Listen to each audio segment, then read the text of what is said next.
তোরা না হাতে তো গেরা তোরা না দিলে তো গেরা তোরা তোরে না দে তোরা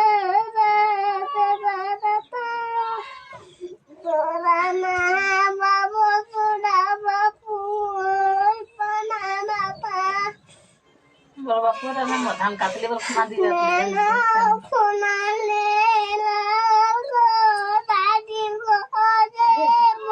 ঘরে না বাপু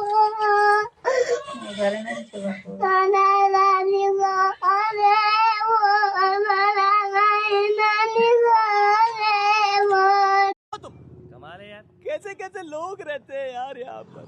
साला तुमको पागल कुत्ते का गाड़ी उठा के ले जाएगा बता रहे हैं हम। बहुत दर्द हो रहा है भाई।